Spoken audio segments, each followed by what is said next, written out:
Bueno, me olvidé de recordarles también, chicos, que en este caso, valga la redundancia, recuerden de que el viernes 24 sería el parcial, ¿m? En donde van a entrar todos los temas desde valoración de la función cardiovascular hasta lo que lleguemos de valoración de la función renal, ¿m? Para que vayan estudiando y para que vayan repasando y vayan preparándose que ese viernes, en este caso serían 15 días, va a ser la evaluación parcial. O sea, les entraría, en este caso, les entraría todo lo que es valoración renal y los procesos patológicos de la clase que está publicada. Bueno, hoy vamos a ver esto de lo que es la valoración de la función renal. Bueno, con los chicos del turno mañana de la práctica, lo habíamos visto así un poquito rápido en la práctica, en la postclínica, habíamos hablado, ¿no? Y tenemos que hacer un leve repaso de lo que es, en este caso, las estructuras de lo que es toda la anatomía del sistema renal. Y me dice que el sistema renal iba a estar compuesto por dos riñones, dos uréteres, una vejiga y en este caso una uretra. Nosotros en este caso estamos viendo dos sistemas renales, dos sistemas urinarios, en este caso entre el hombre y la mujer, en donde sabemos que hay una sola diferencia que va a ser la longitud que va a tener la uretra por la disposición de los genitales tanto masculinos como femeninos, en donde sabemos que la longitud de la uretra femenina es aproximadamente de 5 centímetros y en este caso la longitud de la uretra masculina mide aproximadamente 15 centímetros por la disposición del pene, ¿no? Porque sabemos que en el caso del hombre, la uretra masculina se comparte, ¿no? Con la salida de lo que sería el aparato reproductor masculino, ¿no? Entonces agarran y tiene ese tipo de disposición en base a la estructura peniana. Nosotros nos íbamos a encontrar con un órgano principal, que era en este caso el riñón. Me dice, el riñón es un órgano relativamente chico, no es un órgano grande. Me dice, va a estar ubicado a ambos lados de la columna, ¿no? A ambos lados de la columna vertebral, por debajo de la parrilla costal. Me dice, nosotros vamos, si nosotros los queremos situar, vamos a ver que el reparo anatómico en el cual nosotros tenemos que hacer referencia a él es el ángulo costovertebral, el ángulo que se genera entre la base de la parrilla costal y la columna vertebral. En ese ángulo vamos a encontrar ubicados los riñones. El riñón va a tener, me dice, dos grandes zonas, una zona cortical o de corteza, que es la más externa, y una zona medular, ¿no? O interna. Me dice, esto es como, supongamos, fíjense que aparenta en este caso, en este corte, como si fuese que nosotros hubiésemos cortado una naranja, bueno, ejemplifiquen siendo de esa manera. De la misma manera, la cáscara sería la corteza, es la parte cortical, y la zona de los gajos, en este caso, sería la zona medular. En el riñón pasa exactamente lo mismo, nada más que la zona cortical es bastante importante, y en la parte cortical lo que vamos a encontrar son todas las unidades renales, ¿no? Todas las nefronas ubicadas, ¿no? Me dice, ahí van a estar ubicadas las nefronas. Después vamos a encontrar de que en la zona medular vamos a encontrar ya las pirámides, ¿no? Las pirámides renales que van a ser la unión de todos estos conductos terminales, ¿no? Que me van a direccionar esa orina que se formó en la nefrona hacia los cálices, ¿no? Hacia los cálices menores y después hacia el cáliz mayor, y del cáliz mayor va a desembocar, en este caso, en lo que era la pelvis renal, ¿no? La pelvis renal tenía la característica de ser un tubo con forma de embudo que era por donde se generaba todo el drenaje de esa orina que venía desde la nefrona por todo este sistema de conductos.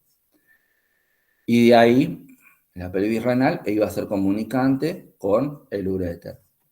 Me decía que en este caso, el riñón tiene una zona iliar o del ilio, el ilio renal, ¿no? Que es esta que tenemos acá, esta zona que es donde ingresa, en este caso, ingresa o sale, vamos a decir, la pelvis renal y ingresan las arterias y las venas renales, ¿no? Que van a ser las que me van a irrigar toda lo que sería la estructura orgánica del riñón, ¿no? Porque me dice, no solamente me tiene que llevar la sangre para poder ser filtrada, sino que también a la vez me tiene que irrigar la propia estructura orgánica. Porque como órgano compuesto de tejido, compuesto de células, también necesita recibir su aporte de oxígeno y su aporte de nutrientes. Pero me dice, va a haber diferentes ramificaciones de estas arterias y de estas venas que me van a generar, en este caso, no solamente el paso de estos componentes arteriales o capilares arteriales sobre cada unidad nefronal, sino que van en este caso también, irrigar las propias células del órgano. Me dice, en este caso, vamos a decir, lleva el protagonismo dentro de toda esta estructura lo que es la nefrona, ¿no? Y me dice que cada riñón posee aproximadamente 1 millón de nefronas, ¿no? La nefrona va a ser todo me dice, un sistema de conductos, ¿no? Que van a estar encargados de, en este caso, filtrar la sangre y me dice, en este caso, generar y formar la orina. Recuerden que nosotros íbamos a tener, en este caso, la zona del glomérulo, que el glomérulo eran vamos a hacer una ramificación tipo como si fuese en red de capilares arteriales, que es por donde iba a llegar la sangre, en este caso hasta la nefrona. Me dice, ese glomérulo iba a estar rodeado por, en este caso, lo que la primera parte de la nefrona, que va a ser la cápsula de Bowman, ¿no? Y se va a generar un espacio entre el glomérulo y la cápsula de Bowman. Entonces me dice que por cuestiones físicas va a haber una extravasación de la sangre, me dice, del glomérulo hacia la cápsula de Bowman. Entonces la cápsula de Bowman va a tomar esa sangre y la va a absorber y la va a empezar a introducir a todo este sistema de conductos para empezar a separarla. Me dice, después de la cápsula de Bowman vamos a tener un primer componente que va a ser el túbulo contorneado proximal, ¿no? Me dice, se llama túbulo contorneado proximal porque me dice, está próximo, ¿no? A la unidad, en este caso glomerular, ¿no? Después vamos a tener una serie de tubos que se va a llamar asa de Henle, ¿no? Que va a tener una rama descendente y una rama ascendente. Y después va a venir lo que se llama el túbulo contorneado distal, ¿no? Que significa que está más alejado. Me dice, después del túbulo contorneado distal, me dice, vamos a tener toda una serie de conductos que van a ser túbulos colectores que van a llevar la orina que ya se generó en esa nefrona hacia, me dice, las pirámides las pirámides renales para seguir su trayecto hasta la vejiga, ¿no? Bien. Me dice, yo lo que tengo que tener en cuenta que acá en la cápsula de Bowman va a haber un proceso físico que va a ser la de absorción. Me dice, ¿por qué la de absorción? Porque me dice, tiene que absorberse esa sangre que se extravasó del glomérulo. En el túbulo contorneado proximal va a haber una división, vamos a decir, de las partes de la orina. Va a empezar ese proceso de división y de filtrado, ¿no? En la rama descendente del asa de Henle, me dice, va a haber un proceso, en este caso, de reabsorción de todos esos nutrientes y todos esos elementos que realmente tienen que seguir estando en la sangre, pero que no van a ser que no tienen que ser eliminados o que no van a ser eliminados. Me dice, y en la rama ascendente del asa de Henle vamos a ver que ya se está formando la orina, ¿no? Y puede llegar a haber algún tipo de reabsorción de agua nada más. Me dice, y de algún componente, en este caso, como por ejemplo puede llegar a ser el sodio. Y después ya tenemos la orina formada, ¿no? En el túbulo contorneado distal, y es la que me va a generar el drenaje, como dijimos anteriormente. Entonces me dice, ¿cuáles eran las funciones en este caso del riñón? En primer lugar, la formación de la orina mediante la filtración de la sangre. Recuerden, siempre la sangre va a ser la que va a ser filtrada en este caso. ¿Por qué? Porque hay que depurarla, porque hay que separar todos sus elementos constitutivos y sacar todos aquellos que estén en exceso. Porque lo que va a hacer el riñón va a sacar todos los elementos que estén en exceso, ya sea agua, ya sea cualquier tipo de ion, cualquier tipo de hormona o cualquier tipo de sustancias que esté dando vuelta en el riñón, en la sangre, y que o no tenga que estar o estén en exceso, ¿no? Entonces me dice, la función del riñón va a ser formar la orina, el equilibrio de los solutos y el transporte del agua. Esto me dice, cuando me habla de equilibrio de solutos, estamos hablando, los solutos son todas estas partículas que van a estar dando vuelta dentro de la orina, ¿no? Que puede ser sodio, potasio, calcio, magnesio, urea, creatinina, ácido úrico, todos esos son solutos, que van a ser partículas que van a estar dando vuelta dentro del plasma. Bien, y me dice, en este caso, cumplir la función de transporte de agua, porque me dice, recuerden que la sangre está constituida, dijimos, en un 95% de agua, que en este caso sería el plasma, ¿no?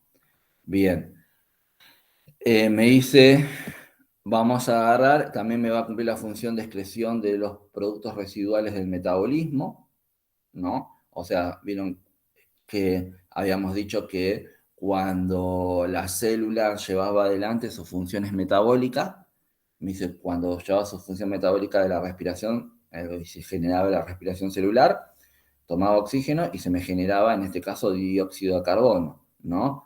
Me dice, como desecho, en este caso, final. Pero cuando tenía que generar energía, tenía que tomar, en este caso, los macronutrientes necesarios para poder transformarlos en energía. El primer macronutriente que tomaba, ¿quién era? El ATP, el adenosín-trifosfato, que era la glucosa que entraba a la célula, pero cambiaba, en este caso, te cambiaba su nombre porque cambiaba su estructura. Ya dejaba de ser glucosa y se transformaba en ATP. Y es el primer elemento que toma la mitocondria en este caso para generar energía. Y lo transforma en energía. Pero cuando dijimos, cuando no había glucosa, cuando no había ATP, no había adenosín-trifosfato, tiene que tomar proteínas, que también las va a poder transformar en energía. Decía, ¿de dónde los tomaba esa proteína? De los centros de reserva o de acopio de la proteína. Entonces nosotros, recordemos, podíamos encontrar proteínas en el aparato de Golgi, en el retículo endoplasmático liso, en el retículo endoplásmico rugoso, en alguna vacuola, ¿no? Y me dice, las toma, en este caso la mitocondria, y las transforma en energía. Pero, en este caso, me va a generar un producto residual tóxico, ¿no? Me dice, ¿cómo sería? En este caso, la urea. La urea va a ser el metabolito tóxico, ¿no? De la metabolización, en este caso, eh, de las proteínas. Y me dice, cuando hay metabolización a nivel muscular, también se me genera la creatinina, ¿no? Entonces van a ser todos solutos que van a estar dando vuelta en la sangre, que me dice, me generan toxicidad el estar, en este caso, estacionado dentro de la sangre, me dice, o dentro del cuerpo, dentro del organismo, y lo que hay que hacer es eliminarlos. Y el riñón es el que es encargado de eliminarlos, ¿no? Me dice también, la otra función va a ser la conservación de nutrientes, porque me dice, bueno, yo voy a tratar el riñón va a ser selectivo en este caso, y si bien en una primera instancia separa todos estos solutos que están dentro de la sangre, pero va a ser selectivo va a decir, esta molécula de glucosa no la voy a sacar, esta molécula de proteína no la voy a sacar, esta molécula de lípidos no la voy a sacar, ¿no? Y las va a conservar. Bien, me dice, va a cumplir una función de regulación del equilibrio ácido-básico. ¿Por qué me dice que es regulador del equilibrio ácido-básico? Porque nosotros dijimos, dentro de nuestra sangre vamos a tener sustancias, en este caso, que me pueden llegar a cambiar el pH de la sangre, ¿no? Entonces me dice, lo que va a hacer, en este caso, me va a sacar esos iones, la orina, perdón, el riñón, me va a sacar esos iones y va a tratar de equilibrar, en este caso, mantener la sangre en un estado neutro, ¿no? Entonces me dice, y va a tratar de no eliminar bicarbonato, porque acuérdense que el bicarbonato, en este caso, era uno de los sistemas amortiguadores del pH, en este caso, o de mantener, en este caso, el pH dentro de los valores normales en la sangre, o mantener el pH de la sangre dentro de los valores normales. Bien, entonces por eso me dice, en este caso, interviene en la regulación del equilibrio ácido-básico. Y también me dice, va a cumplir otra función de secreción de hormona, me dice para ayudar a la regulación de la presión arterial, la producción de eritrocitos y el metabolismo del calcio, ¿no? Bien, me dice, el riñón va a agarrar y va a filtrar, me dice, en este caso, por día aproximadamente 180 litros de sangre. Me dice, pero de esos 180 litros de sangre, que en este caso van a pasar por el riñón, por la estructura del riñón, en un día, solamente el 1% se va a transformar en orina, ¿no? O sea, que, supongamos, si yo voy a los cálculos matemáticos, digo, tengo 180 litros que pasan por día, el 10% sería 18 litros, ¿no? Y el 1% sería 1,8 litros. Entonces me dice, eso es una referencia que me dice, yo sé que para decir, en este caso, con este dato, que el riñón está cumpliendo una función normal, me tiene que estar produciendo aproximadamente 1,8 litros de orinas por día. O sea, aproximadamente 2 litros, vamos a redondear, ¿no? Bien. Y me dice, en este caso, que la orina, en este caso, se va a ir generando por 3 procesos que son los que dijimos anteriormente. La filtración glomerular, ¿no? La reabsorción tubular y la secreción tubular. Mayormente ustedes van a ver que cuando describe esta parte fisiológica del funcionamiento de la nefrona, me nombra la absorción, como dijimos anteriormente, entre la sangre que sale del glomérulo y entra que sale del glomérulo y entra a la cápsula de Bowman, pero después no me la nombra como, vamos a decir, uno de los procesos de la formación de la orina, pero si no hay una primera absorción, no puede haber una filtración, ¿no? Eso es una cuestión de lógica. Bien, ya habíamos visto este esquema, en donde veíamos toda la estructura, ¿no? Y una de las cosas que le quería decir era, en base al filtrado de la sangre, en base a esto de que decíamos que pasaban 180 litros de sangre por día por la estructura del riñón, ¿no? Y que solamente se transformaba en orina o el 1%. Después también tenemos que empezar a controlar nosotros cuál es el ritmo diurético, ¿no? ¿Cuál es el ritmo diurético? Entonces me dice, la anatomía me describe que ese ritmo de generación de orina va aproximadamente, para tener un ritmo normal, me tiene que estar generando entre 50 y 100 mililitros de orina por hora, ¿no? Ese sería un rango de normalidad en cuanto a la producción de orina. Entonces después el enfermero, en base a eso, va a agarrar y va a ver si hay alteraciones o no en el ritmo diurético del paciente que me pueden estar demostrando a mí si el paciente está con algún trastorno, en este caso circulatorio o no, o de la alteración de la volemia.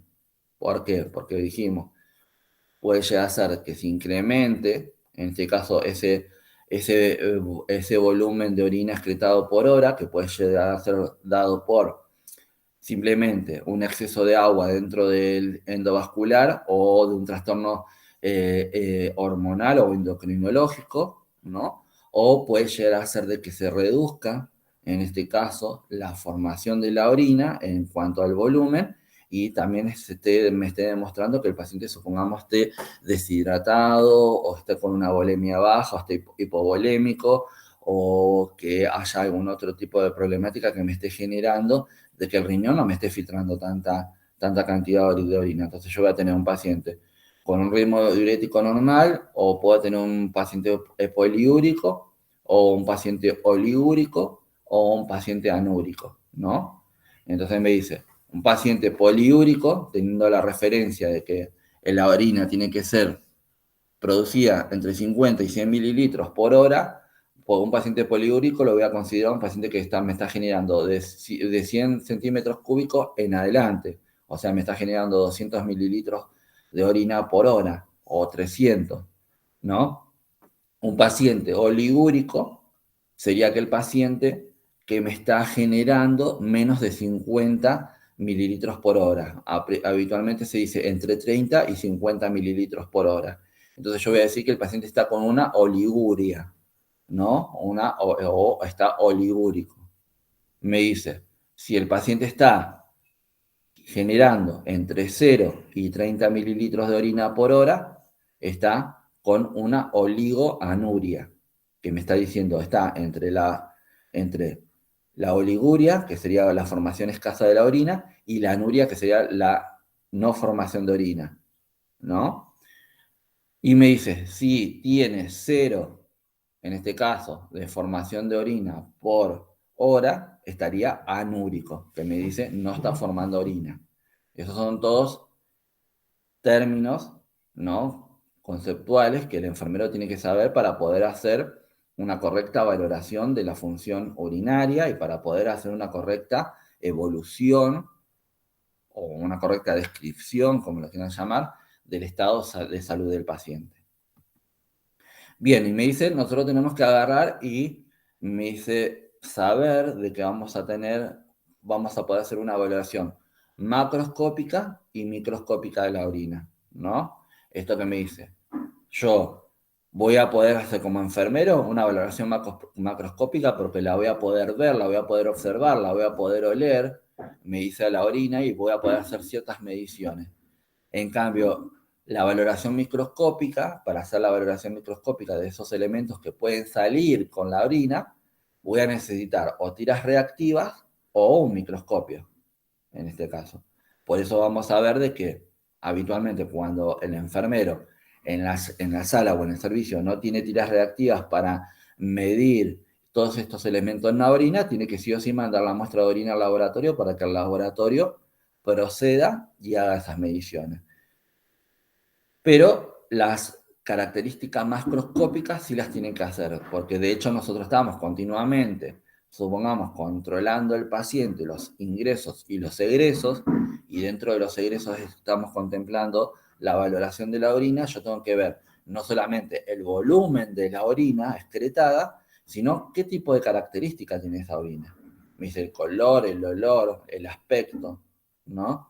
Porque lo tengo que describir, porque van a hacer que si están modificados estos parámetros, vamos a decir, me están indicando de que algo está sucediendo.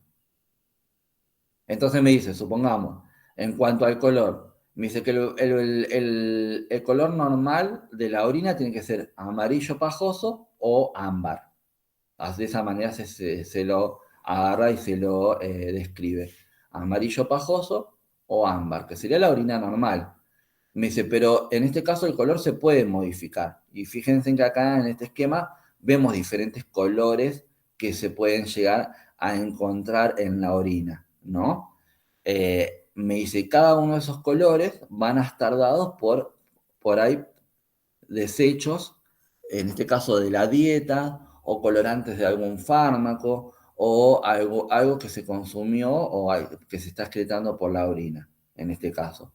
Fíjense, me dice, supongamos, acá en la descripción, me dice, el color rojo oscuro o grisáceo puede ser debido, en este caso, a que hay presencia de sangre en la orina, ¿no? Vamos a tener después lo que nosotros vamos a llamar como una hematuria, que me está diciendo, hay sangre en orina, hematuria, ¿no?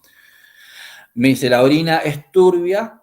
Cuando la orina es turbia, tiene este aspecto, me dice, puede llegar a ser de que me esté indicando de que hay un proceso de infección, ¿no? Voy a ver que ese, como que en este caso de ese aspecto va a ser menos, yo voy a poder mirar menos a través de la orina que lo que puedo habitualmente ver con una orina ámbar o amarilla pajosa. Me dice, si la orina está transparente, como en este caso, en esta imagen que está acá, me dice, me puede estar indicando que la orina está muy diluida. Esto, supongamos, va a pasar en un paciente, como habíamos hablado el otro día en la postclínica, en un paciente que está con un trastorno endocrinológico, como por ejemplo el paciente diabético, que lo que hace es, en este caso, el riñón filtrar mucha sangre, ¿para qué? Para bajar el nivel de glucosa. Entonces, trata de sacar todo ese nivel de glucosa que está en forma excesiva en la sangre, pero no solamente me tiene que tener un medio de transporte que va a ser el agua. Entonces voy a ver de que me va a sacar agua y me va a sacar glucosa. No me va a sacar otro componente, ningún otro soluto, porque ya lo estuvo eliminando con toda esa orina que en este caso estuvo sacando y no va a ser visible, no se va a evidenciar, porque está muy diluida esa orina, ¿no? En el caso supongamos, en el caso de que la orina sea turbia, ¿no? Como dijimos anteriormente, puede llegar a ser, en este caso, de que haya algún componente, como en este caso leucocitos presentes en orina, o haya muchos residuos de la orina, ¿no? Muchos residuos, y yo voy a ver que ese paciente mayormente, también la orina puede estar turbia, porque el paciente está, en este caso, deshidratado, ¿no? Y voy a ver que el volumen de la orina va a ser menor. Me dice, yo voy a tener una orina con menor volumen y con otro aspecto, ¿no? Y en cambio, en la orina diluida, que sería en el caso del paciente con una diabetes, me dice, yo voy a ver que la orina es abundante, voy a tener un paciente poliúrico y voy a tener un paciente, una orina que va a ser transparente en este caso. Me dice, después la orina de color amarillo oscuro, ¿no? Es indicativo, me dice en este caso, de un proceso de deshidratación o de fiebre. Y fíjense que después, supongamos, me dice, la orina de color naranja me puede estar indicando la presencia de algún resto de algún fármaco, la marrón me dice residuos de algún tipo de alimento, la azul violácea también me dice puede estar relacionada con la inserción de algún tipo de polinvasión que me genere una reacción en el cuerpo, ¿no? Y fíjense, el color Coca-Cola, ¿no? Me dice también, me puede estar indicando de que el paciente o esa orina tiene presencia de sangre o en este caso es un paciente con una deficiencia hepática. La orina color verdosa es porque también me dice, puede llegar a ser de que sea residuos de la alimentación o puede llegar a ser, en este caso, un residuo de algún tipo de colorante o puede llegar a ser, en este caso, de algún medicamento. Nosotros utilizamos habitualmente, ustedes van a ver que en algunas situaciones, para ver si hay algún tipo de fístula en alguna parte del organismo, se le va a administrar al paciente un componente farmacéutico que se llama azul de metileno, y después ese azul de metileno, que es un líquido azul, lo va a ir excretando la orina, se va a ir excretando en la orina, y vos decís, ¿cómo puede ser que esté orinando color azul, no? El rojo, bueno, sí, porque lo relacionamos por ahí con una hemorragia, pero el color azul o el color verde es medio como que son colores que se dan y que son anormales. Bien. Me dice, después vamos a ver el aspecto. Fíjense acá en el esquema. Me dice, esto sería ver el aspecto. ¿Ven? Tenemos un aspecto claro o un aspecto turbio. No hay otra clasificación. Claro o turbio, ¿no? Y fíjense que me dice, cuando está, en este caso, ligeramente turbio, ¿no? Me dice, hay una disminución de la solubilidad y puede haber precipitación de sales. Cuando está turbio, me dice, te podemos tener sustancias mucosas, podemos tener bacterias, podemos tener leucocitos, podemos tener eritrocitos, podemos tener uratos, podemos tener restos de, en este caso, de lípidos, ¿no? Y podemos tener pus, ¿no? Pues me dice quiliuria y poliuria, ¿no? Entonces, eso va a ser lo que me va a determinar de que la orina se vuelva con un aspecto, en este caso, turbio, que yo ya no voy a ver por, vamos a decir, a través de la orina. Fíjense que con la orina de aspecto claro, yo puedo ver a través de la orina. Fíjense que de hecho se ve los cuadraditos de la hoja, pero en cambio, con el aspecto turbio, no. Me dice, vamos a agarrar y vamos a también a controlar el olor. Que me dice que tiene que ser el olor, es un olor aromático, ¿no? Y me dice, mayormente eso lo podemos comprobar cuando vamos a hacer pis. Cuando vamos a hacer pis nosotros no sentimos el olor del pis, ¿no? Me dice, ¿cuándo se va a sentir el olor del pis? Cuando ya, en este caso, todos los componentes residuales de la orina se adosan a la estructura, supongamos, del inodoro, del migitorio, de la chata o del papagayo, ¿no? Y vamos a empezar a sentir un olor, en este caso, amoníaco, ¿no? Ese olor a que uno pasa por un baño que está mal limpio o que no tiene ningún tipo de limpieza y decimos, ¿qué olor a pis que hay? Porque uno asocia ese olor, en este caso de amoníaco, a la orina. Me dice, pero yo puedo tener, en este caso, la presencia de olores también por los alimentos o las bebidas que yo pueda llegar a consumir, ¿no? Como decíamos el otro día, esto que me dice, bueno, yo consumo espárragos y voy a tener me dice, un olor característico tipo ácido. Consumo café y voy a orinar, cuando voy a orinar voy a sentir ese aroma a café.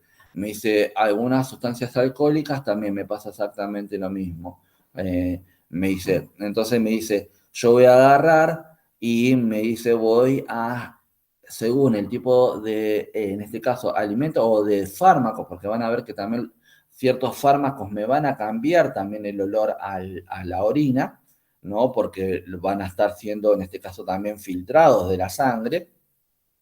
Todo este fármaco que quedó, en este caso, residual dentro de la sangre, y va a ser, en este caso, filtrado y excretado por la orina, y yo voy a sentir ese olor que pueda llegar a tener, en este caso, eh,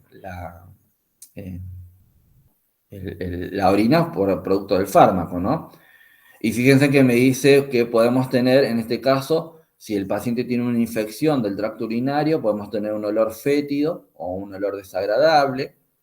Bueno, lo de los espárragos dice que es un dolor característico tipo ácido en la orina, ¿no? Me dice la fenilcetoanuria produce un olor característico como a hongo, al olor a los hongos, ¿no?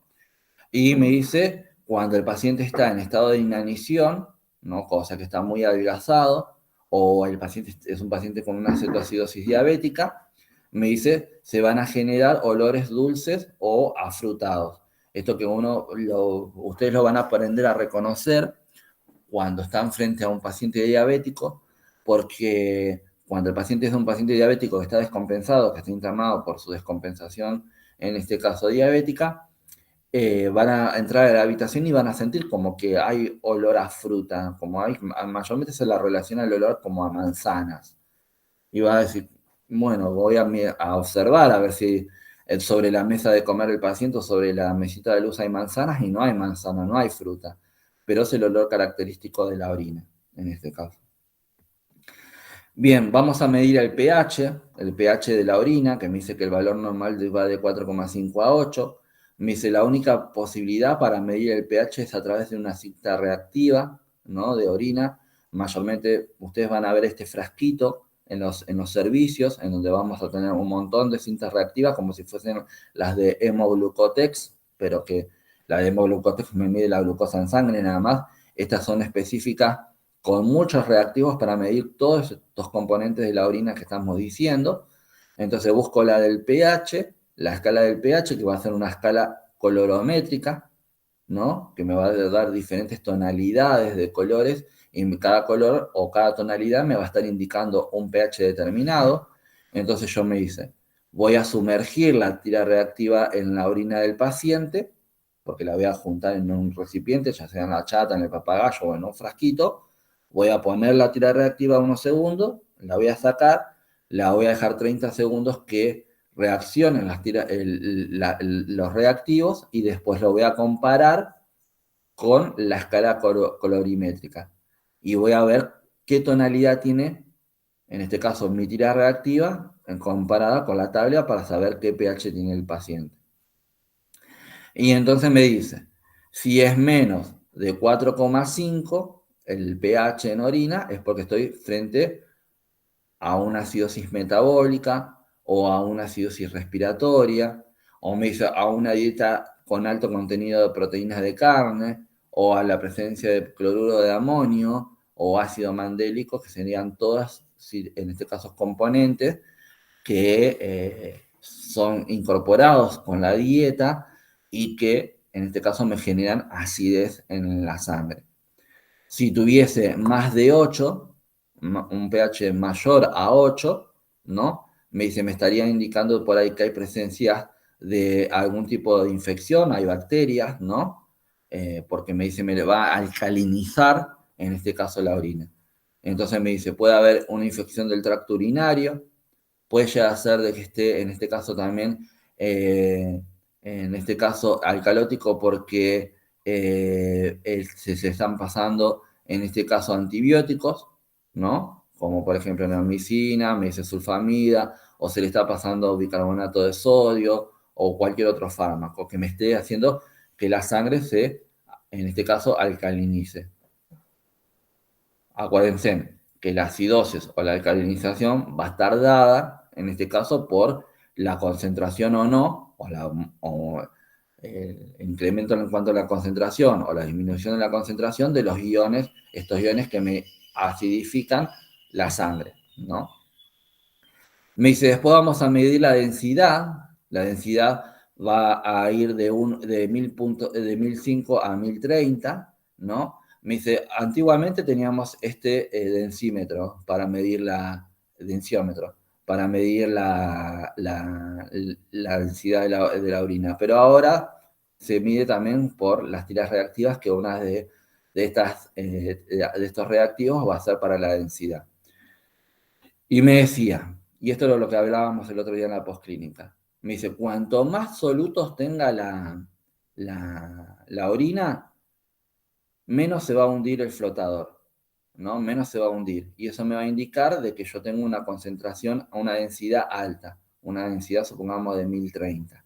¿Por qué? Porque el flotador va a quedar más superficial y no se va a hundir.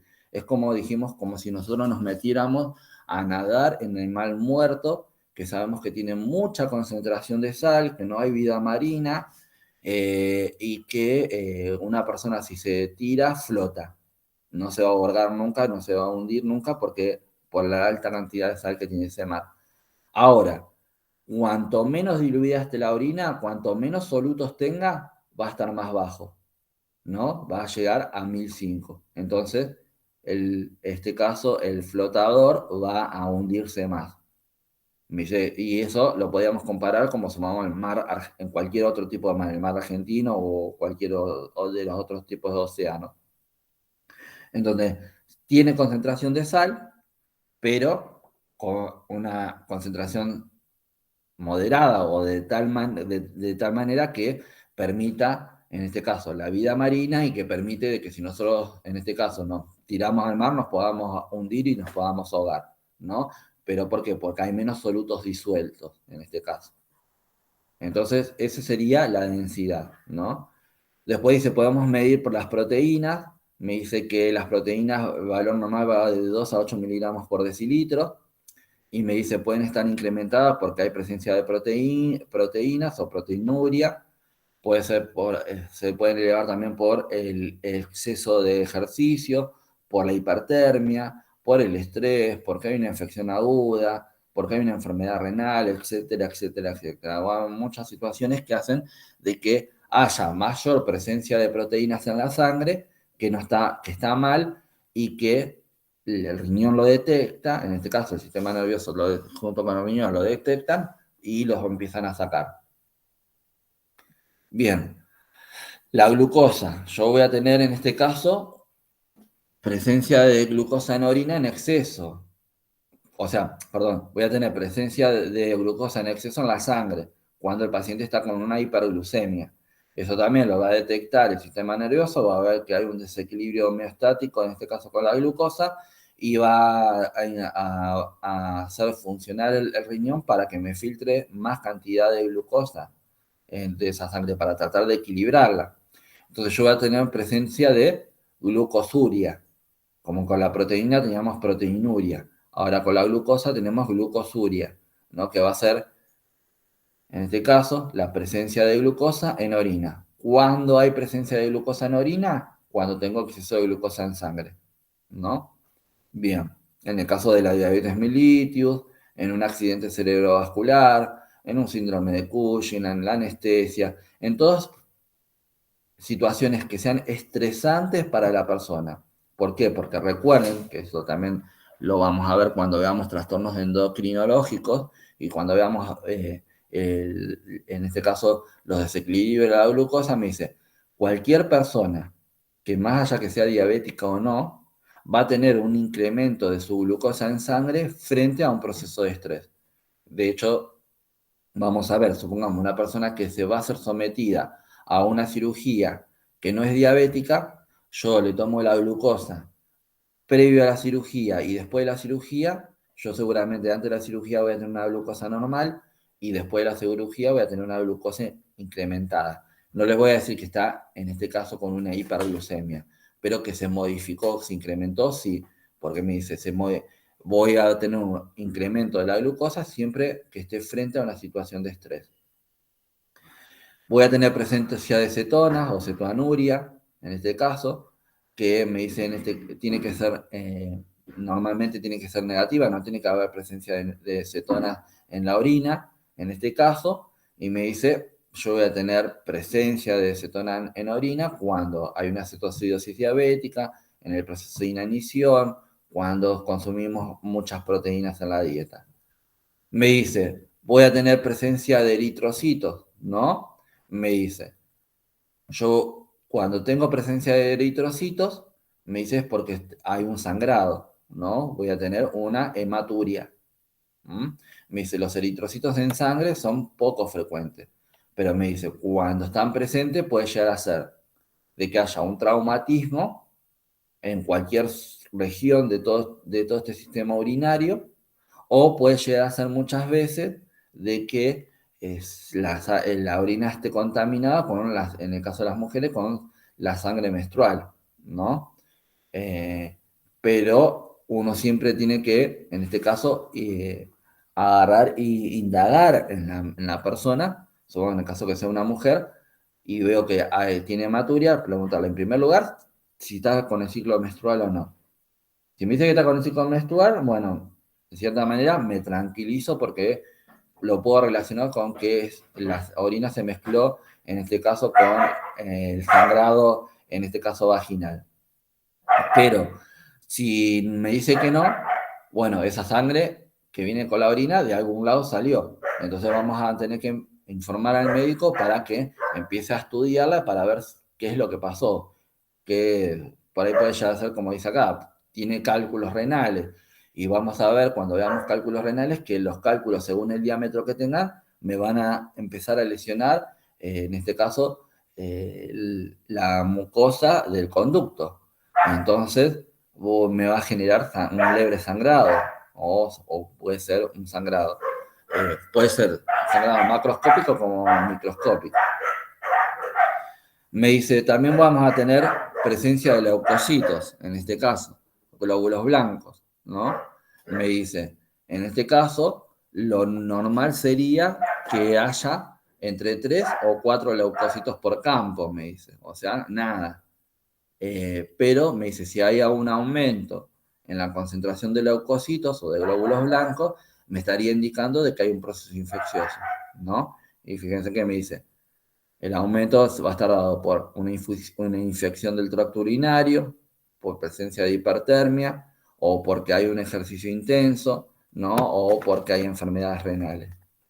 Después me dice, vamos a ver de que hay presencia de cilindros, que me dice, cilindros van a ser como unas especies de, de minerales que tienen forma de cilindros, por eso se llaman cilindros, ¿no? Que me dice, ocasionalmente son hialinos, ¿no? Y también se dan cuando el paciente está con fiebre o tiene una enfermedad renal o una insuficiencia cardíaca. Y bueno, y me decía esto, que la dilución de la orina, en este caso, va a estar, o la dilución de la orina o la concentración de la orina, en este caso, esto que tenga o no tenga, en este caso, solutos, va a depender de la hormona antidiurética, ¿no? Que recordemos que la hormona antidiurética va a estar, en este caso, secretada por una glándula que es la hipófisis anterior, que va a estar por la zona, dijimos, por debajo de la estructura del cerebro, ¿no? O sea, en la zona encefálica. La orina me dice que está compuesta en un 95% por agua y un 5% de solutos, ¿no? Me dice, el principal componente es la urea, la que me dice, la que es una molécula de gran dimensiones y la que más peso tiene, por eso me dice que es su componente principal. Me dice otros solutos que se pueden excretar, como dijimos anteriormente, era el sodio, el potasio, el fosfato, sulfato, creatinina, ácido úrico, calcio, magnesio, bicarbonato. Y me dice en este caso, el riñón me va a sintetizar o me va a activar diferentes hormonas, ¿no? Como por ejemplo, me va a, en este caso, sintetizar la vitamina D y me va a activar la eritropoyetina o la hormona natriurética. Me dice, la vitamina D va a ser necesaria para la absorción del calcio y del fosfato a nivel del intestino delgado, o sea, me ayuda a que se absorban estas vitaminas. Me dice, la eritropoyetina me va a estimular la médula ósea para la regeneración de eritrocitos, ¿no?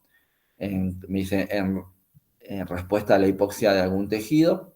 Y la hormona natriurética, me dice, es liberada, en este caso, por la aurícula derecha, por las células de la aurícula derecha y me inhibe a la hormona antidiurética.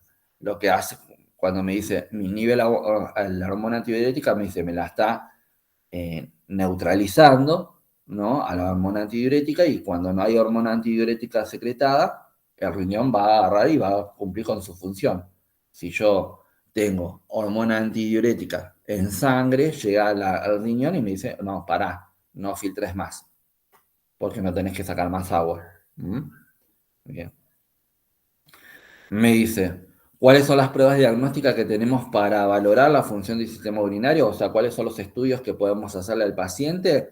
Tenemos lo que se llama el BUN, ustedes lo van a escuchar mucho nombrar como BUN dentro de los servicios, que es el nitrógeno ureico sanguíneo. Me dice, lo que me mide es el producto final de la metabolización de las proteínas, o sea, es un indicador del funcionamiento renal, porque me dice, si no estuviese eliminando proteínas por la orina, seguramente ese riñón no me está filtrando, ¿no? Porque es el componente principal que tiene que sacar. Después, otro estudio, bueno, el boom, en este caso me dice, se va a medir en este caso, pues se puede medir en sangre y en orina, ¿no? Me dice, la creatinina sérica también. Me dice, la creatinina sérica yo la voy a poder medir por sangre y por orina, pero cuando me dice sérica es porque es en sangre, ¿no? Me dice, yo le saco también sangre al paciente y mido la creatinina en sangre. Y me dice, la creatinina en sangre me va a diagnosticar la disfunción renal y en este caso recordemos que la creatinina se va a dar por la degradación del músculo. Después vamos a tener el examen de orina normal, el de rutina, este que me dice, bueno, juntarle orina al paciente en un frasquito o ustedes mismos cuando se tienen que hacer un análisis de orina, juntan la orina en un frasquito, la llevan al laboratorio y me dice lo que se va a tratar de, en este caso, identificar son todos los componentes que van a estar, en este caso, en la orina para ver si hay algún problema en cuanto de salud o no, porque me dice, si yo tengo mucha eliminación de urea, mucha eliminación de creatinina, mucha eliminación de glucosa, mucha eliminación, en este caso, de cualquier elemento que no tendría que estar, me dice, es porque estoy teniendo algún trastorno metabólico. Entonces me dice, bueno, con eso el médico se va a dar cuenta si está todo funcionando bien o no. Después vamos a tener lo que son el cultivo de la orina o el urocultivo, como lo vamos a nosotros a, a conocer. Seguramente por ahí alguna de las chicas, si tuvo alguna infección de la vía urinaria, se tuvo que hacer algún urocultivo. Dentro de lo que es el ámbito hospitalario se utiliza mucho esta prueba porque mediante el indicativo de un síndrome febril tenemos que descubrir si hay un proceso de infección de las vías urinarias o hay algún proceso de colonización de la sangre o de una infección dentro de alguna parte de nuestro organismo. Entonces, en este caso, lo que se hace es juntar orina en un frasco estéril y mandarlo al laboratorio. Vamos a ver que la recolección de la muestra del urocultivo tiene todos sus pasos donde me dice la enfermera tiene que hacer la higiene perianal del paciente, tiene que agarrar, hacer que el paciente empiece a orinar, cortarle el chorro de la orina y juntar ese segundo chorro de orina porque me dice el primer chorro no es aconsejable juntar porque me dice va a salir la orina contaminada. ¿Por qué? Porque recordemos que la uretra va a estar siendo colonizada por microorganismos de la zona genital, de la zona, en este caso, sí, de la zona genital. ¿Y qué va a pasar? Cuando la orina sale, inmediatamente genera el arrastre de esos microorganismos que están invadiendo la primera porción de la uretra. Entonces me dice, si yo junto esa orina desde el primer chorro o del primer momento de la micción del paciente, ya la tengo colonizada y no me sirve. Yo tengo que tratar de evidenciar si la orina que está en la vejiga está colonizada, ¿no? Bien. Entonces vamos a ver que vamos a tener toda una serie de pasos para hacer la recolección de esa orina. Una vez que se recolectó en el frasco estéril, se la lleva al laboratorio, se la coloca en esta cápsula que se llaman cápsula de Petri y se la empieza a cultivar para ver si hay desarrollo, en este caso de algún microorganismo, ¿no? Y si hay desarrollo de algún microorganismo, se le empieza a poner gotitas de diferentes tipos de antibióticos para ver a qué antibiótico es susceptible o a cuál antibiótico es resistente. Si hablamos de susceptibilidad, decimos que ese antibiótico es el que lo va a matar al bicho. Si decimos es resistente a ese antibiótico, es porque ese antibiótico no me sirve para tratar esa infección de la vía urinaria. Me dice, otra prueba diagnóstica es la de orina residual, ¿no? Que me dice que en este caso se va a utilizar para medir la cantidad de orina que queda en la vejiga. Ustedes saben bien que cuando orinamos, no orinamos toda la cantidad de orina, todo el volumen de orina que hay en la vejiga. Siempre va a quedar un volumen residual en la vejiga, ¿no? Que es normal eso, ¿no? Me dice, bueno, muchas veces, me dice, se genera en la medición, ¿no? Para ver si el paciente tiene una buena eliminación de la orina o no, si tiene un problema prostático en el hombre, o si está, en este caso, teniendo un problema de disfunción de la musculatura, vamos a decir, de la propia vejiga. Bien, después tenemos lo que sería la ecografía, en este caso de la vejiga, también me sirve para verificar si hay orina residual dentro de la vejiga, porque la va a poder, en este caso, el ecógrafo lo que capta es la imagen de la estructura de la vejiga y va a evidenciar si hay orina o no hay orina acumulada. Después vamos a tener lo que se llama el aclaramiento de la creatinina, que me sirve para también verificar si hay disfunción renal o para monitorizar la función renal. Me dice, en este caso, cuando ustedes van a ver que se va a juntar creatinina de 24 horas para hacer este estudio, en donde ya sea que la persona esté con un control ambulatorio o esté internado, va a tener que juntar en un bidón la orina de las 24 horas y después llevarlo al laboratorio, ¿no? En este caso, lo que se hace es verificar la concentración de esa creatinina en la orina y con eso se evidencia si el riñón está filtrando bien o está filtrando mal.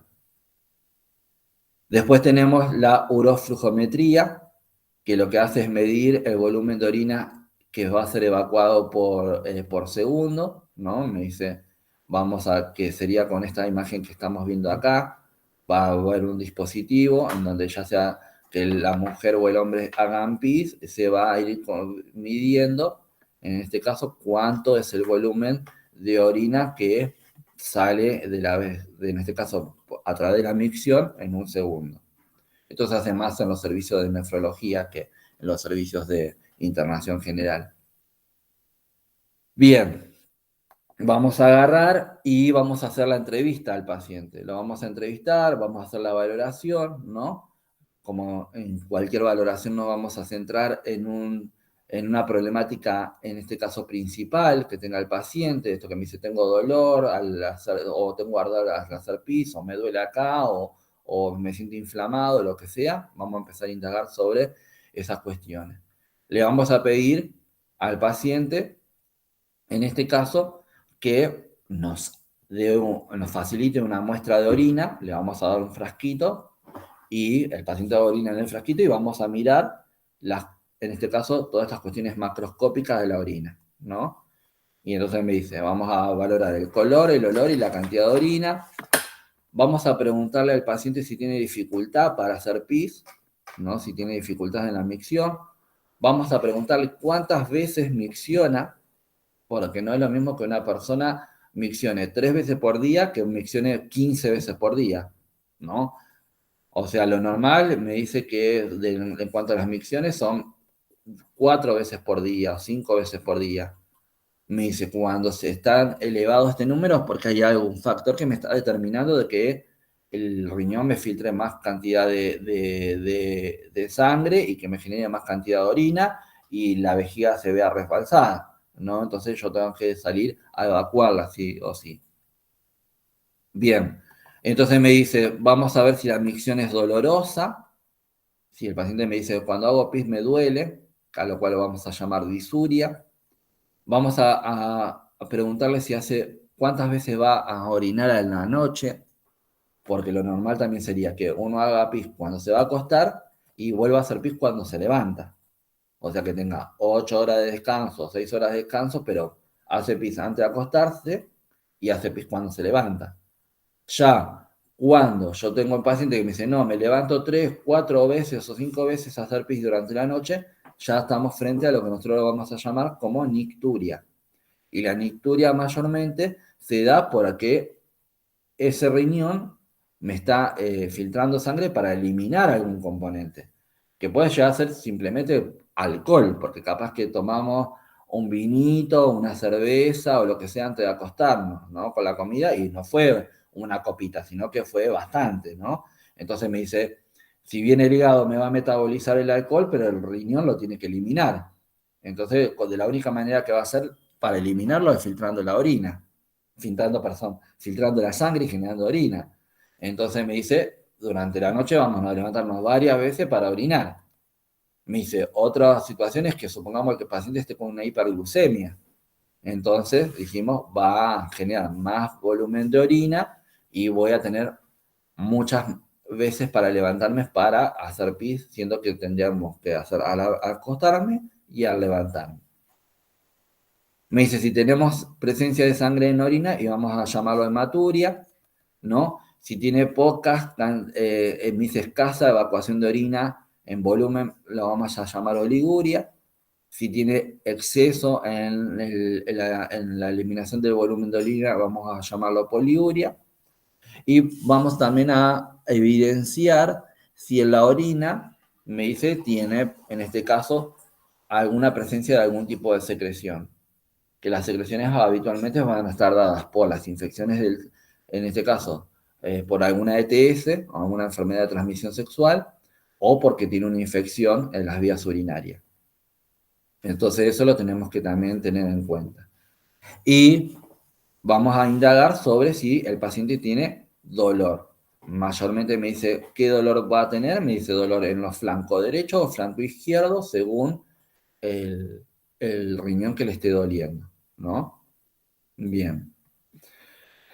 En cuanto a la exploración física, me dice, vamos a agarrar y vamos a valorar la cara. ¿Por qué la cara? Porque si la persona está vamos a decir, con un edema facial, es un indicativo de disfunción renal. Yo voy a ver que todos los pacientes, o la mayoría de los pacientes que tienen una insuficiencia renal, ya sea aguda o crónica, vamos a ver que tiene lo que nosotros llamamos cara de galleta, que sería la cara toda hinchada, ¿no? Así, como que está reteniendo líquido, ¿no? Me dice, vamos a explorar la piel para ver si la piel está hidratada o no, si está deshidratada o está hidratada. Vamos a explorar el abdomen. El abdomen vamos a explorar porque vamos a tratar también de palpar la vejiga, si está viendo un globo vesical o no. Vamos a explorar los miembros inferiores en búsqueda de presencia de edemas, ¿no? Vamos a, en este caso, a hacer la exploración en la zona de donde están ubicados los riñones mediante la percusión y la auscultación, ¿no? Y me dice, vamos a, en este caso, valorar también la vejiga y el meato urinario. Por eso vamos a agarrar y vamos a palpar la vejiga, ¿no? Y vamos a percutir la zona de la vejiga y vamos a agarrar el pene del paciente, vamos a retraer el prepucio y vamos a observar el meato urinario. Y en el caso de la mujer, lo que vamos a hacer es separar los labios de los genitales externos de la mujer para observar la estructura orgánica para ver si hay algún tipo en este caso, rasgo de secreciones por el meato urinario. Bien, me dicen las técnicas van a ser las mismas, inspección, auscultación, palpación y percusión. Me dice, esto que antes de valorar al paciente le vamos a pedir que orine, que nos dé una muestra de orina para hacer la valoración macroscópica de la orina y para que también tenga la vejiga vacía y que no me interrumpa cuando estoy haciendo toda la valoración de que tiene ganas de hacer pis, ¿no? Bien, el paciente tiene que estar sentado, me dice, o acostado para valorar. Sentado, ¿por qué? En primera instancia. Porque supongamos, yo tengo que hacer la percusión, yo voy a tener que hacer golpecitos por la parte de la espalda, de la zona lumbar del paciente. Entonces, sí o sí tiene que estar sentado el paciente. Cuando voy a generar la palpación, vamos a ver que la palpación se hace con el paciente acostado, en posición supina, ¿no? Bien, o puede estar también en forma lateralizada. Hay muchas maniobras de palpación, pero nosotros simplemente las vamos a reconocer, pero no las vamos a generar. Bien, me dice, en este caso, cuando vamos a generar la valoración del paciente, el paciente tiene que estar en este caso con poca ropa o desnudo, pero le vamos a proporcionar una bata para generar el resguardo de la intimidad del paciente y porque el paciente va a estar pudoroso porque va a estar con todos sus genitales expuestos, ¿no? Bien, la percusión del riñón, ¿cómo se va a hacer? Fíjense, a puño cerrado. Puño cerrado, ya no percutimos con el dedito, como hacíamos en la zona abdominal o en la zona torácica. En el riñón, puño cerrado y trato de percutir con, en este caso, la zona, en este caso, lateral del puño, ¿no? O con pequeños golpecitos con la zona de las falanges de los dedos. Me dice, la percusión puede ser directa o indirecta, fíjense. Directa sería, como está haciendo acá en la imagen izquierda, golpeo con mi puño sobre el ángulo costo vertebral, ¿no? Y doy pequeños golpecitos suaves, no tengo que darle una piña al paciente. Tengo que agarrar y darle golpecitos suaves para hacer la percusión. La percusión indirecta sería apoyando mi mano sobre el ángulo costovertebral y dar los golpecitos sobre mi mano. Un golpecito así, no, suave, y vamos así con una seria ritmicidad. ¿Qué genera esto? Vibraciones. Vibraciones de los tejidos circundantes al riñón. Me dice, si el riñón está inflamado, cuando se generan esos movimientos generados por la percusión, se le va a incrementar el dolor al paciente y va a sentir dolor el paciente y me lo va a referir. Si el riñón no está inflamado, está normal, el paciente no va a sentir nada. Bien, eso sería lo que es el tema de la percusión. Lo hacemos primero en un riñón y después pasamos al del lateral opuesto. La palpación, fíjense en la palpación, en la imagen de la palpación. Me dice, yo voy a utilizar las dos manos. Yo tengo que tener el paciente acostado con la mano no dominante, que es con la que no escribo. Me dice, la voy a apoyar en la zona de la espalda, generando una presión hacia arriba. ¿Para qué? Para levantar los tejidos hacia arriba. Y con la mano dominante, que sería la mano con la cual escribo, formo un ángulo como de 90 grados y empiezo a palpar en forma profunda, ¿no? Fíjense que me forma un ángulo de 90 grados. Ángulo de 90 grados, ¿no? Entonces, la mano no dominante la pongo por la zona de la espalda y trato de empujar los órganos o el tejido hacia arriba, y con la mano dominante agarro y hago la palpación profunda, tratando de ¿qué? De palpar, en este caso, o el riñón, o palpar, en este caso, la inflamación del uréter. Bien. Mayormente el enfermero no hace la palpación y tampoco hace la auscultación, ¿no? Lo único que hace por ahí es la percusión para ver si el paciente está con un proceso inflamatorio del riñón, y lo único que hace es la entrevista y la valoración macroscópica. Pero lo tenemos que saber cómo hacer en este caso la técnica. La auscultación, me dice también, no es un sistema o un aparato que me genere sonidos, como supongamos el respiratorio, como el cardiovascular o como el digestivo, que cada uno va a tener sus sonidos. El renal no tiene sonidos, me dice, pero en la misma zona, en la zona costovertebral, me dice, puedo empezar a agarrar y a apoyar mi estetoscopio por la espalda del paciente y tratar de evidenciar algún soplo que puede estar generado por la arteria renal, nada más, porque está teniendo una obstrucción. ¿Mm? Bien, pero si no, también la auscultación no se hace habitualmente. Bien, y acá terminamos.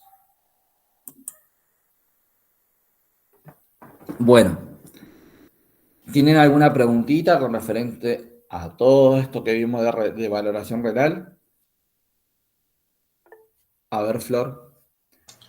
Profe, yo le quería consultar, en caso de que el paciente tenga una sonda vesical y se haga la Sí, recolección para una muestra de orina, sí. yo no sé si ahí adentro de la sonda queda algún residuo, pero ¿contamina algo que se saque la muestra de la sonda? No, en realidad no, porque es un circuito cerrado. Bueno, ustedes van a ver que cuando estudiamos, o cuando leen sobre las técnicas de colocación de la sonda vesical, me habla del acoplamiento de la sonda con la bolsa de recolección de orina, y después de la bolsa de recolección de orina va a tener sus cuidados. ¿Por qué? Porque me dice, es un circuito que se trata de ser cerrado y estéril. Entonces me dice, la bolsa colectora de orina, para que no se contamine, no tiene que estar apoyada en el piso. Tiene que estar colgada con en este caso, con esos dos ganchitos que trae, que no me acuerdo cómo se llaman, sobre la cama, ¿no? Para que esté colgada y que no tenga posibilidad de contaminarse. Cuando yo voy a desagotarla, tengo que tener no solamente guantes para yo protegerme y no estar tocando la orina del paciente, sino también, me dice, para poder agarrar el recipiente con el cual vamos a generar el desagote, y no me tiene que tocar la válvula de desagote con el brocal, ni el papagayo, ni la chata con la cual en este caso lo estoy desagotando. tiene que haber una distancia como para que la orina caiga sin que el desagote toque el brocal o el elemento que estoy utilizando para desagotar la bolsa. Me dice, ¿por qué? Porque el brocal o el papagayo o la chata están contaminadas, porque por ahí están en el piso o lo que sea, y me estaría contaminando, en este caso todo el circuito, con la posibilidad que se me genere, en este caso, una infección de las vías urinarias. Entonces yo puedo sacar, en este caso, una muestra de orina para un control normal. Ahora, si yo tengo que sacar una muestra de orina en un paciente que está sondado, pero para un urocultivo, voy a tener que tener toda una serie de procedimientos, como por ejemplo, voy a tener que clampear o obstruir la salida de la orina hacia la bolsa colectora, dejar que que la vejiga se llene un rato con orina y después utilizar toda una técnica estéril para generar todo un campo estéril sobre la sonda vesical y poder punzar con una jeringa y una aguja estéril la sonda y poder extraer la orina lo más estéril posible. O sea, todo un procedimiento que vamos a tener que rever ustedes van a ver ahora que están yendo al hospital, que cuando tenga un paciente que se le tenga que hacer un urocultivo y que esté sondeado, van a ver que el enfermero va a hacer toda una técnica séptica. Bien, y por ejemplo, el otro día, bueno, viste que le dije que tenía la paciente con pancreatitis, bueno, le tomaron una muestra y punzaron ahí en la sonda. Obviamente limpiaron la sonda y demás, Exacto. pero cuando usted punza para recolectar la muestra, ese pequeño agujerito que se le hace, ¿no es como un pasaje para que ¿cómo le puedo decir? Como Sí, para que se meta para que entre algo, claro. un microorganismo. En realidad Exacto. sí, pero lo que pasa es que vos por eso tenés que hacer toda la asepsia, en este caso de la sonda, de contaminarla bien, utilizar técnica séptica, o sea, todo un material estéril, porque lo ideal sería que tengas una compresa, que apoye la sonda sobre la compresa estéril una vez que la decontaminaste, ¿no? Dejar que esa iodopovidona vamos a decir, cumpla su función antimicrobiana y después recién con guantes estériles, con una aguja estéril y una jeringa estéril poder punzar. Cuando vos estás haciendo la punción de la sonda, estás generando una abertura, pero el material que es látex, o en el caso que sea una sonda siliconada, va a restablecerse después su estructura y no me va a filtrar orina hacia afuera, no me va a quedar como pinchada, ¿no? ¿Por qué? Por la característica que tiene el material. Me dice, pero tengo posibilidad cuando estoy punzando, de que si no hice la asepsia correspondiente en la zona, que se contamine todo, y me contamine la orina también, y que me genere después una infección del tracto urinario. Ah, bien, gracias. No, por favor. Bien, ¿alguna preguntita más?